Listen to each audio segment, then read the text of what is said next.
waxaan maanta isku keenay waxa weeye masiibadan ka dhacday deegaanka Ceelaf Weyn. marka hore waxaan leenahay dadka ku ordiya naarta inay naarta ka joogaan baan leenahay oo qofkii qof dilaa muumin ama muslim inuu naarta geliyo Ilaahay baa inoo cadeeyay. waxaan leenahay dagaalkaasi dagaal xaq ma aha, waa dagaal jahlinimo. waxaan leenahay nabadda ka shaqeeya. Ilaahay baa iskiin baday dad isdalaatihiin, dad waxaad tihiin meel Ilaahay ku wada abuuray, waxaad tihiin dad ummad dhan Ilaahay qaybiyey idinka halkaa idin dejiyey. qof la dilay qof loogu aaraa kii dhintay hore ma soo noo celinayo, dhimasho kale ayuunbaa imanaysa. markaa waxaan leenahay hala joojiya dagaalkaas oo Ilaahay ka baqa subxaanahu wa tacaala. intaa marka dhaafo waxa weeye dhacdadaas soo jiidantay dusha waxay ka saaran tahay dowladda Somaliland amba xukuumadda anilaaho kulmiye tii hore iyo tanba. waxaana ka markhaati kacaysaa ma hoggaan xumaanta ka taagan dalka. dalku wuu sii socdaa, ummaddu way furfurmaysaa. waxaa ka baxa socda inuu xataa law and orderki meesha ka baxo, kala dambayntii inaan ka baxdo. laana waxa weeye dowladdii baan fakshan garaynayn. dowladdii ilaa maanta 2 sanado oo dhowaa weeye intaasoo mushkiladood oo xalba oo waxay noo saaran major issues baa inoo yaalla, mid qori xalisay ma jirto. tukaraq ay ku bilowday ma xalinsana. waa taa maanta adduunku leeyahay tukaraq idinka iyo ka wada hadla maamulka Maxamuud Saleebaan ee Beentland ay ka wada hadlayaan. laga dhigay inay tahay xuduudii waddan leeyahay dalkaaga waddan kala hadal, gobol kala hadal. waa ceeb maanta maamulkani keenay. wataasoo doorasho ma socoto, doorasho looma jeedo. tii deegaanka waa aragtaan iyadoo oon sharci ku fadhiyin ayay shaqaynayaan. waa taariikh waa inoo kow. tii kale ee baarlamaanka wakiilada looma jeedo. annaga cid ahaan baa dabada ka riixina, laakiin dawladdu ma jeedo. waddani baa diiday oo yidhi commissionka la kala saaro, xal noqon mayso, marmarsiya noqon mayso. xilku wuxuu saaran yahay dawladdu saaran yahay.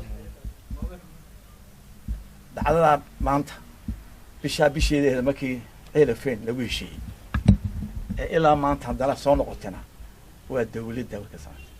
marka arrimahaas dhacaan madaxyaa la jaraa haddaad tahay dawlad shaqaynaysa. yaa sababay cidii mas-uuliyad ka soo bixi weyday waa la faayar gareeya. laakiin meeshan cid xukuntaa ma jirto. waxaa weeye jaanisa fiican oo dibaddaa socda, qabeel dibaddaa socota. laakiin haddaanu gudu shaqaynayn dibadduna ma shaqaynayso. dheday noqonaysaa khijaas dhedo. waxaan leenahay shacbiga reer Somaliland maanta waxayna haystaa wax kale maaha. waxa weeye maamulkii baa istaagay. absolute waa defection. waxaan leenahay madaxweynaha dadka adoo ku doortay inuu kulmiye ma naqaano. waxa weeye systemkeena waa precision system. platform baad samaysay, ballamada qaaday, dalku ha socdo, dalku taagay. oo meesha joogo wax doona ka sameynaya. accountability ma jirto, kala dambeyn ma jirto, qof wax qabanaya ma jiro, gacmaha la wada laabtay. waa markaan waxa weeye micro management baa socota. waxaan madaxweynuhu ogeyn talaabo la qaadi maayo. waa arrin nagu cusub taasna. qof yidhi keligii haddaa islaan la soo xidho anaa ka hadlayo taladeeda goynaya waa inoo kow. waxaan annagu waanu isgarab taagnay dawladda, waanu la shaqaynay in waddanku socdo, wixii danta guud oo kala shaqaynay.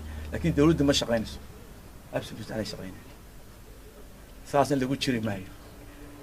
ummadda waxay doonaysaa la shaqeeyo, إن دقالو كلها للدنيا إن حدودها للتجاه للدنيا إن تذكر المدية للدنيا إن إطراف لها للدنيا لكن كل سنة سكافة دي وحصل عليها ما وحصل عليها ما حاليا نهاي أرنتنا قعنت على وقبته يعني ما أنت إذا مو في ميز كود لان تكنيكا ودلك عدح سعودان تكنيكا قوري بقى حتى ممنوعة إن الله سعودان مش دولة كشرتو توري بقى حتى على إسكا قاعدة لكن تكنيكال وعلى إسكو وريرية دولة ويشرتها اسمه قامنيا بحس قامن كلامها أنا حاليا هاي مدحوينها ما أنتو دميسي صدق حسبك لني وداني يا أناجا waxa madaxweyne loogu balan qaaday madaxweyne doorashada inoo qabo marka arrinta ka baxdana aan gamca is qabsano hawlaha qaranka oo dhan inoo gamca is qabana aynu wada qabano kelmadaha waxay ka soo yeeliyeen wadani ay ka soo yeeliyeen haddana waan kula taaganay wadanka doorashada qabo wixii national issues aan ka yeelano common policy aan ka yeelano waan tala qaran ka yeelanaa wixii nagu soo kordha bal goorib taagan yahay wadana ka caawinaysa maalinta sidaas ku yiri laakiin waxa arrintu ka fadhida xagga ka fadhida ilaahay runta cadeeyay doorashada xagga ka fadhida waxa iska tusabay garan maayo laakiin waxaan ku sheegay haday doorashada dacweydo Soomaaliland mugdi baad gelinaysa madaxnimadaadana mugdi baad gelinaysa شركان سومال لأن مجدي بعد كنيسة كان يجي منه إن تعب خسار نقول له نبى أكسبت أنا والتعب كي تذكر صوب قاعد شغلي توما سنة سوى هالجميل صوب باباي إنه ما أنت كأنت أكوب برتو ما أقلاني وعلينا ملحويني وأنت خاطر ما شرته هذا مناوي الدراعي دور شوين كان شرته يلا دمياوي إن تدخل مدياوي إن قف قولي دبدي نجي شرمه قف قولي إن دبدي ما أنت أنا مامك محمود سليمان بينلاند إنه دت كيني وتجان ما حيقول تولي سويديا واي because وحوي ومامك سومالنا ملحنوا السومال أي قوتين مكوا إن دتك لازم مكان عفن لو فرا دتك لو ولا عليا دتك سوسو إليسا